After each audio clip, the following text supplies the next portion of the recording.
Irmãs, a paz do Senhor, estamos dando início a mais um programa EBD em Síntese e estamos apenas iniciando mais um trimestre da Escola Bíblica Dominical nas lições bíblicas da CPAD, na classe de adultos. Nós vamos estudar neste primeiro trimestre de 2022 a supremacia das Escrituras, a inspirada, inerrante e infalível Palavra de Deus. Então, nós estamos iniciando o trimestre hoje com a primeira lição. Nós teremos 13 lições que serão estudadas ao longo dos próximos 3 meses. A primeira lição a respeito da autoridade da Bíblia, que será estudada hoje. A lição 2, a inspiração divina da Bíblia. A lição 3, a inerrância da Bíblia. A lição 4, a estrutura da Bíblia. A lição 5, como ler as Escrituras. A lição 6, a Bíblia como um guia para a vida. A lição 7, a Bíblia transforma as pessoas. A lei e os evangelhos revelam Jesus, é a lição 8. Lição 9, as histórias e as poesias falam ao coração. 10, as profecias despertam e trazem esperança. 11, Lucas Atos, o modelo pentecostal para hoje. 12, as epístolas instruem e formam os cristãos. E a lição 13, a leitura da Bíblia e a educação cristã. Então você nos acompanha através do sistema de comunicação da Igreja Evangélica Assembleia de Deus em Mossoró, aqui no Rio Grande do Norte. Aqui vos fala pastor professor José Roberto. Estamos dando início ao trimestre com a lição de número 1, lição 1, que será ministrada no próximo dia 2 de janeiro de 2022. Tem por título A Autoridade da Bíblia, o texto áureo: Bem-aventurados os que trilham caminhos retos e andam na lei do Senhor. Salmo 119, versículo 1. E a verdade prática: a Bíblia Sagrada é a autoridade final da nossa regra de fé e prática. Vamos, portanto, ao primeiro tópico da nossa lição e tratando a respeito também dessa parte introdutória da aula de hoje e até da nossa lição do trimestre, digamos assim. À guisa de introdução, nós destacamos que ler e compreender a Bíblia, diz o comentarista, é um desafio. Isso porque é importante que se diga, a igreja depende da Bíblia, a Bíblia é importante para a condução da igreja, mas é preciso que a igreja saiba utilizar a Bíblia com responsabilidade e, sobretudo, com obediência e submissão à palavra de Deus e sabendo também interpretá-la. Não por acaso teremos neste trimestre uma lição dedicada especificamente à leitura e à interpretação do texto bíblico. Então, a apresentação aqui da nossa lição, a gente destaca que a autoridade da Bíblia é fundamental e fundamentada no seu autor. E o autor da Bíblia é o próprio Deus. Nós temos vários escritores, pessoas que escreveram a Bíblia ao longo de os textos bíblicos ao longo de vários séculos, mas o autor é um só. O autor é Deus. E, portanto, ela sendo a palavra de Deus escrita, faz-se necessário que nós tenhamos em alta relevância e em consideração a Bíblia Sagrada, o texto bíblico, que é a nossa regra de fé e prática. A respeito da origem da Bíblia, primeiro ponto da nossa lição. A origem da Bíblia é divina. Evidentemente, a Bíblia não é um livro assim que caiu do céu num passe de mágicas, eu a adiantei aqui. É um livro que foi escrito ao longo de 16 séculos por aproximadamente 40 autores. O texto do Antigo Testamento foi escrito em hebraico e aramaico, o Novo foi escrito em grego. Então é preciso que a gente entenda essas particularidades e essas especificidades. Pedro, lá na sua segunda epístola, segunda epístola de Pedro, capítulo 1, versículo 20, versículo 21, Pedro ressalta que a origem da palavra profética, portanto, da profecia e da mensagem divina, é impulsionada por Deus. O texto bíblico, nas nossas traduções, diz que a Bíblia é inspirada. A ideia aqui nesse texto, no grego do Novo Testamento, é de um barco que, na medida em que as ondas se movimentam, lançam esse barco em movimento. Então é assim que foi produzido o texto bíblico, sendo impulsionado, né?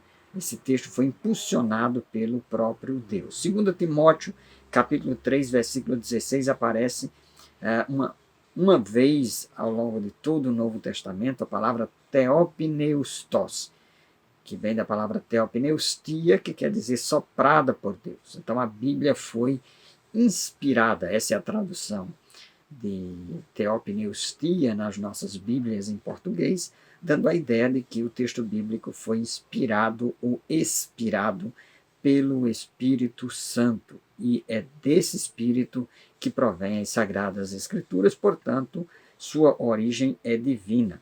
Na declaração de fé da Assembleia de Deus está professada lá, de maneira clara, que a Bíblia Sagrada é a palavra de Deus, única revelação divinamente escrita, dada pelo Espírito Santo para a humanidade. Então, nós fazemos a distinção também, faz-se necessário distinguir a revelação geral da revelação especial. Quando nós falamos teologicamente a respeito da revelação geral de Deus, nós concebemos que Deus se revela na própria natureza. Eu gosto muito do Salmo 19, por exemplo, que diz que os céus mostram a glória de Deus, né? Que nós temos a primeira parte do Salmo 19 se referindo a essa revelação geral de Deus que está na própria criação, a revelação de Deus que se manifesta em algum momento da própria história também, no momento que Deus está conduzindo a história conforme os relatos que nós temos do Antigo Testamento, e nós temos a própria consciência humana que Deus dá essa possibilidade do ser humano distinguir entre o certo e entre o errado, independentemente de ter recebido uma revelação específica e clara nas Escrituras. Então, a criação, a própria história, a consciência, são elementos que nós associamos à revelação geral de Deus, né? A revelação mais ampla de Deus. E a natureza nos mostra um Deus grande, um Deus criador, uma mente criadora. Na história nós vemos a atuação divina. Na nossa consciência nós podemos perceber a nossa capacidade de distinguir entre certo e errado, entre uma ética, uma moral. Isso alude a uma regra e a um legislador maior, que são elementos que apontam, portanto, para essa dimensão da revelação geral. Mas essa revelação geral, ela não nos dá características, atributos específicos a respeito de quem é Deus, nem a respeito do plano da salvação, nem do próprio relacionamento de Deus com a humanidade. Daí a importância de uma revelação especial. E essa revelação especial, ela aconteceu na história através do nosso Senhor e Salvador Jesus Cristo, quando o Verbo, como está traduzido nas nossas Bíblias, o Verbo se fez carne e habitou no meio de nós, vimos a sua glória, como a glória do unigênito do Pai, cheio de graça e de verdade. João 1, versículo 14. Então, o Verbo se fez carne e habitou no meio de nós. No princípio era o Verbo estava com Deus e o Verbo era Deus. João 1:1. Então, a vinda de Jesus, fazendo habitação no meio de nós, habitando em nosso meio e falando do Pai, revelando o Pai, é o próprio Verbo divino, a palavra divina no meio de nós. E também, além de Cristo, nós temos as Escrituras, que revelam e que registram aquilo que foram os feitos e as ações divinas. E nós sabemos, a partir do livro de Gênesis até o Apocalipse, que Deus é um Deus que se revela especialmente, que nos ama com um terno amor, que nos acompanha, que nos atrai amorosamente para si. Então nós damos conta deste Deus, a respeito deste Deus, através das Sagradas Escrituras. O próprio João, o evangelista, no capítulo 20, versículo 31, ele diz a respeito de Cristo: estes sinais, porém, foram escritos para que creiais que Jesus é o Cristo, o Filho de Deus, e para que, crendo, tenhais vida em seu nome. Portanto, Jesus é a figura central das Escrituras, ele é o ápice da revelação divina, e inclusive nós interpretamos as Escrituras a partir dele, porque foi ele mesmo quem assim instruiu quando falou aos doutores da lei, também quando se revelou aos discípulos no caminho da aldeia de Emaús, lá no capítulo 24 de Lucas, quando ele expressa que todas as escrituras hebraicas, se referiam a ele. Bem, aqui nós estamos concluindo, portanto, o primeiro bloco do nosso programa EBD em Síntese. Continue conosco, voltaremos logo em seguida.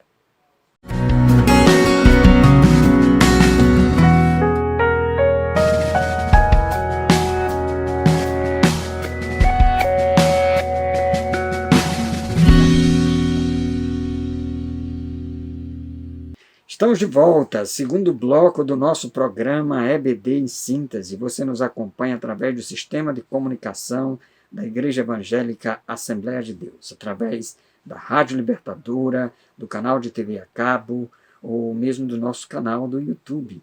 Então nós vamos agora para o segundo ponto da nossa lição, evidências da autenticidade da Bíblia. Nós temos evidências a respeito da autenticidade, do valor e do significado espiritual e divino da Bíblia. Evidências internas. O que é que nós dizemos a respeito das evidências internas? É que existem características na própria Bíblia que revelam a sua autenticidade. A Bíblia fala de forma elevada a respeito dela mesma. Paulo, por exemplo, conforme já registramos aqui, na sua segunda epístola a Timóteo, no capítulo 3 e no versículo 16, ele diz que toda a escritura é inspirada, teopneustia, portanto, a escritura, ela foi dada pelo próprio Deus, ela foi orientada pelo próprio Deus. Daí nós não podemos nos aproximar da Bíblia como um livro qualquer. Evidentemente, é um livro, está escrito, está impresso, mas não é qualquer livro. Nós precisamos saber que nas Escrituras nós temos a Escritura como palavra de Deus. Uma das características internas é a sua unidade e consistência. A Bíblia foi escrita aí no período aproximado de 1.600 anos, por aproximadamente 40 escritores inspirados por Deus, pelo Espírito Santo, e mesmo assim, nessa diversidade, a Bíblia tem um tema central, que é a história da redenção. E a história da redenção que se concretiza através da pessoa de Jesus Cristo. Então, essa unidade, né, é fundamental para que nós compreendamos e uma demonstração da autenticidade da Bíblia Sagrada como palavra de Deus. A ação do Espírito Santo. Isso porque a palavra de Deus está escrito lá na Epístola aos Hebreus, no capítulo 4, versículo 12, que a palavra de Deus ela penetra até a divisão da alma e do espírito. Então o Espírito Santo fala. Né? Certa vez perguntaram a uma senhora: como é que a senhora sabe que ela estava lendo a Bíblia? E alguém perguntou: como é que a senhora sabe que este livro é a palavra de Deus? E ela disse assim: como é que você sabe que o sol aquece? E a pessoa disse: porque eu sinto o calor do sol. E ela respondeu: eu também sinto o poder do Espírito Santo na minha vida quando eu leio a Bíblia. Então, o Espírito Santo age. Então, há uma relação muito próxima entre o Espírito e a palavra e o Espírito. Nós lemos a Bíblia e temos ali a palavra de Deus e o Espírito Santo nos iluminando para que essa palavra, de forma eficaz, eficiente, ela atue em nossas vidas, mude os nossos comportamentos e a nossa forma de viver. Nós temos também as profecias de eventos a respeito do futuro. Blaise Pascal, que foi um pensador, um filósofo, matemático do século XVI e um cristão, ele converteu-se à fé cristã e passou a acreditar na Bíblia e levar a Bíblia a sério depois que ele começou a catalogar o cumprimento das profecias bíblicas e observando como elas se cumpriram cabalmente ao longo da história. E assim ele passou a levar a sério a palavra de Deus. Então, a Bíblia ela tem várias profecias que se cumpriram, como o nascimento virginal de Cristo, Isaías 7,14, Mateus 1,23, o local ou sua morte na cruz, Salmo 22,16, João 19,36, o local de sua sepultura, Isaías 53,9, Mateus 27, 57 a 60, bem como da própria ressurreição de Jesus, Salmo 16, 10, Mateus 28 e 6. Esses são apenas alguns exemplos. Existem inúmeras, várias profecias que se cumpriram. Profecias lá da antiga aliança que se cumpriram na nova aliança como demonstração de que a Bíblia é comprovadamente palavra de Deus e que a palavra de Deus não cai por terra. E as evidências externas? Quais são as evidências externas? Bem, evidências externas são aquelas que dizem respeito aos acontecimentos narrados nas Escrituras e que são reforçados e reafirmados pelas fontes históricas. Então, nós temos várias fontes históricas que confirmam os relatos bíblicos, os registros bíblicos, a própria história, a arqueologia e a ciência têm comprovado os relatos e as narrativas bíblicas. A gente, por exemplo, as narrativas do Antigo Testamento, os relatos históricos de Lucas, por exemplo, nos Evangelhos e em Atos, as narrativas evangélicas, são narrativas que, ao longo da história e das descobertas arqueológicas, é possível identificar e atestar e comprovar a veracidade desses relatos. Evidentemente, a nossa fé não está baseada em comprovações históricas, arqueológicas, coisa dessa natureza. Nós cremos pela fé na palavra de Deus e na revelação divina, mas mesmo assim, para aqueles que dependem dessa racionalidade, desse atestado, há evidências, né, que demonstram o cumprimento e que demonstram a autenticidade do texto bíblico. Tem um escritor chamado Josh McDowell, que tem se dedicado ao longo da sua vida em demonstrar a autenticidade do texto bíblico. Em livros como Evidências que Merecem um Veredito, Evidências da Ressurreição de Cristo.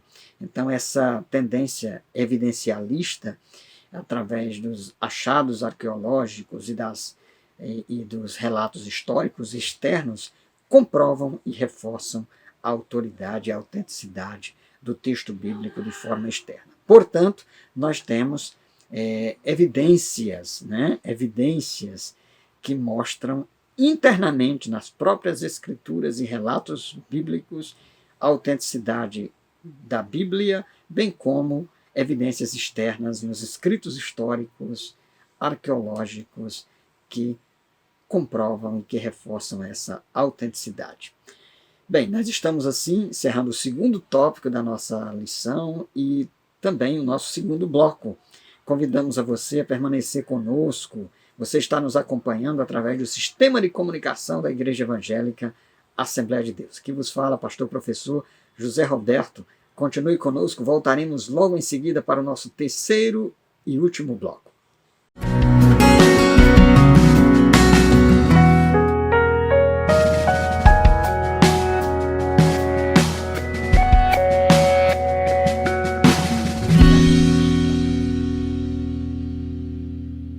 Estamos de volta, terceiro e último bloco do nosso programa EBD em Síntese. Você que nos acompanha através do nosso sistema de comunicação da Igreja Evangélica Assembleia de Deus em Mossoró, nós estamos hoje apenas começando o trimestre, estudando a primeira lição sobre a supremacia das Escrituras. Estamos tendo essa primeira lição, contextualizando o texto bíblico, as Escrituras e a Bíblia Sagrada.